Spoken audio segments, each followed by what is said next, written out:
Ben Forster has had an eclectic career, and now he's the magnetic star of the Phantom of the Opera, which is in its 30th year here in London. I'm here at the Covent Garden Hotel to talk to the star. The Phantom of the Opera is here. Hi, Ben Forster. Inside your mind. Ooh. Hi. Hi, thanks for coming and doing this today. Thank you for having me. How's it going over there at Her Majesty's Theatre? It's good. It's amazing. I've been there for about 7 or 8 months now, so I finally feel like I found my feet. It's weird with a role like Phantom. It's so iconic and it's so huge. And actually, when I was in rehearsal, I felt like I had it then. And when I opened, I was like, oh no, I'm in a good place, it's good. And then a month later, you go, oh, I'm in a much better place than I was a month ago. And then now I still feel like I find new things and new reasons and new ways to do things. And I feel like it develops all the time, actually. Now you have a history with Andrew Lloyd Webber. Is this your third Andrew Lloyd Webber show? Third. Because you did Jesus Christ Superstar and Evita. Yeah, third. I think once he finds a talent, he wants to keep that person working.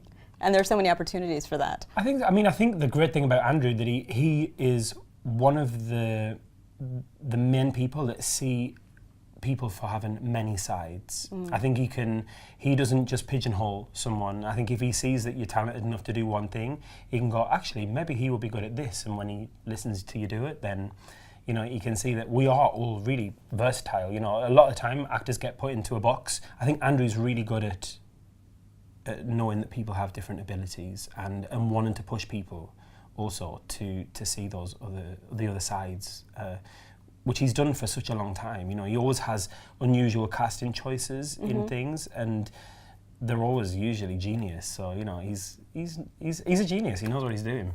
So I read, tell me if this is true, it could just be a rumor, that Phantom was your first show that you saw. My very, very first West End show that I saw. And I came on a 7-hour bus journey. From the north of England? From Sunderland. It took all night. Stayed in a dodgy hotel in Heathrow, like coming to central London from Sunderland, but stayed in Heathrow.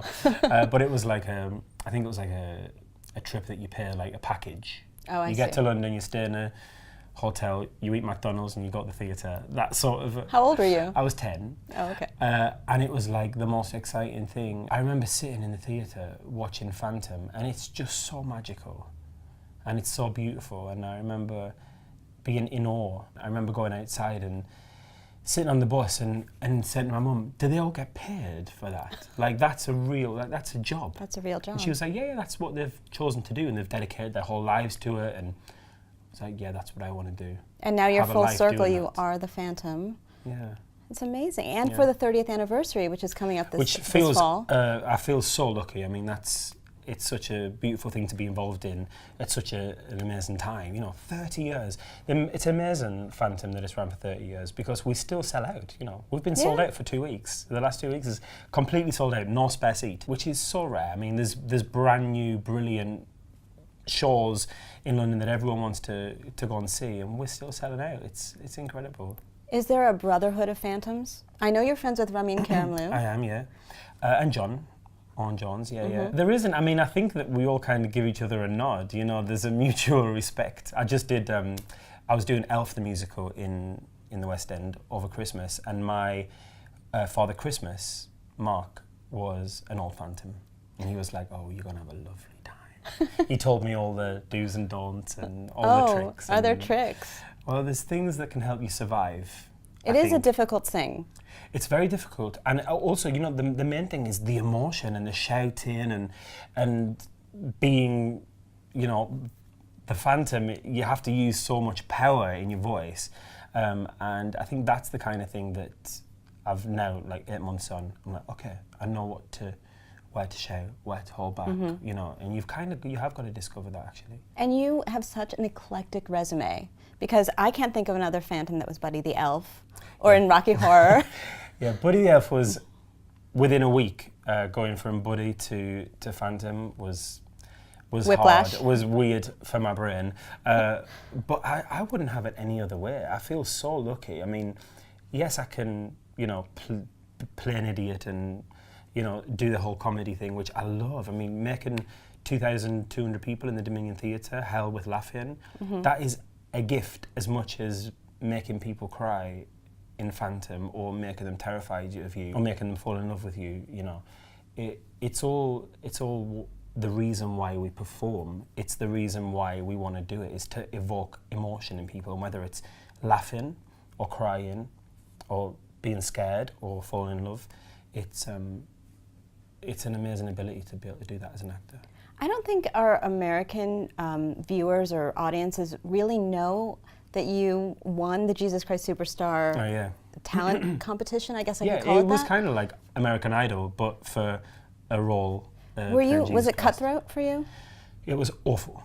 Really? It was honestly the worst, most terrifying experience of my life. I mean, I would never. So very not public do it. auditions every week. I would never not do it. I'm so pleased that I did it. Whether I could do it again, knowing what was around every corner, and how much stress and pressure and terrifying moments that I would experience doing that, I don't think I could do it again knowing. Did you watch the other ones because they did it for The Sound of Music and Oliver? I did, yeah. And it's just so easy watching. It's like anything, you know, if people make things look easy and it just rolls and you switch on and you're having your cup of tea or your glass of wine and you're watching something, you don't realise. I was having a cup of tea, watching it live on TV in my dressing room, and then they'd go, no, you're on next, and I'd be like, okay, yeah, fine, yeah. Just gonna go and jump into the TV, perform that song live, and hopefully not get the words wrong or fall over or look at the wrong camera. So it was so live that you could actually see it and then go. I was watching live, yeah. That's amazing. I was like on after commercial break kind of thing. So yeah, it was terrifying, and just to stay focused and healthy. It was 10 nights in a row. After the live show at 10 o'clock, whoever had left and been eliminated, if they'd had a better, more expensive song that the orchestra were booked for, or that there was a 10,000 piano booked for, or that there was something happening, they'd be like, you've got to sing that song now. You've just spent 2 months rehearsing your song, but it'd be better if you sing this song. Okay then. Oh my God. What's the words? Your camera rehearsals at 8. Okay, brilliant. I don't think I would ever face so much pressure again in my life. I know that I can kind of do anything now after that. I just want to say that you are a delight on social media. You are so much fun. Thanks. I learned all kinds of secrets about you. I know, I'm quite an open book. Sometimes a bit too open, I suppose. But your fans are really interacting with you. Oh my God, I've got an amazing group of fans. I absolutely adore them. And I do think it's kind of like a banter that we have. Because you respond to people. I respond, and I always try and respond. And if I don't, it's because my timeline's been going wild, or I've had a crazy day and there's been a few hours and I can't look back so much. But I don't know, I mean, I do my own thing, and you know, my fans are so loyal and so lovely, and because of Jesus Christ Superstar being in cinemas, they're all over the world. So you know, there's Japanese, Chinese, Australian, South American, American. It's lovely, and I feel like if I can't connect with them there, then you know, it's just at stage door. You know what you're doing? You're talking to that little 10-year-old boy who is staying out at Heathrow and eating McDonald's and seeing Phantom. Hopefully. I mean, I couldn't do that right. When I was a kid, and it was all just a distant illusion for me. You know, it is nice being able to respond to questions. I get a lot of questions from people saying, how should I do this, or what school should I go to, or what should I concentrate on, and asking for advice, which I'm always willing to answer, of course. That's so nice. Well, thank you for doing this today. Oh, thank you. It's so nice to see you. It's so nice to have a chat, yeah. Thank you very much. And go see Phantom of the Opera now in its 30th year. 30th year. And honestly, I would still say it's as good as ever. You know, they keep us in rehearsal all the time. I'm always in rehearsal. The costumes are always remade. I've literally had like 10 suits. I've been there for 8 months. I think it's incredible. It's little details about Phantom that they keep it running like a machine. It's like a brilliantly well-oiled, still very expensive machine. Wonderful. Thank you so much, Ben. Thank you.